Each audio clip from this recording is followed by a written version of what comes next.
ഓം നമോ ഭഗവതേ വാസുദേവായ. ഈശ്വരൻ ഈശ്വരൻ പുണ്യമുള്ളവൻ്റെ ഹൃദയത്തിൽ മാത്രമേ വസിക്കൂ. അങ്ങനെ ഒരുവൻ പോകുന്ന വഴി രാജവീതിയാണ്. ഈശ്വരനാണ് ആ വഴി നോക്കുന്നത്. ഈശ്വര ചൈതന്യമാണ്. അവൻ ശരിയായ ഭക്തനാണ്. ശരിയായ ഭക്തന്റെ സങ്കല്പങ്ങളും ശരിയാക്കുക എന്നത് പ്രഭുവിൻ്റെ കർത്തവ്യമാണ്. എൻ്റെ ഈശ്വരൻ എന്നെ കൈവിടില്ല എന്ന് അവൻ പറയുന്നത് കൊണ്ടാണ് അവൻ്റെ വാക്കിന് പുറകെ പ്രഭു ഫലവുമായി എത്തുന്നത്.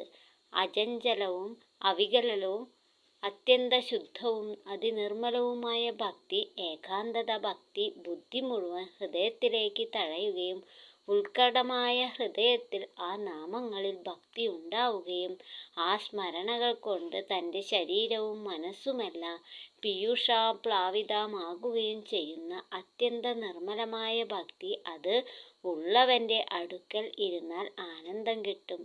ആ ആത്മവിശ്വാസമുള്ളവൻ്റെ ഒരു വാക്കുമതി സകല പാപകർമ്മങ്ങളും ദഹിക്കാൻ. ഭക്തനായവൻ്റെ തൊട്ടടുത്തു കൂടെ ഒന്ന് പോകാൻ കഴിഞ്ഞാൽ മതി. അവനെ കണ്ടാൽ മതി, സകല പാപവും പോകും. ഓം നമോ ഭഗവതേ വാസുദേവായ.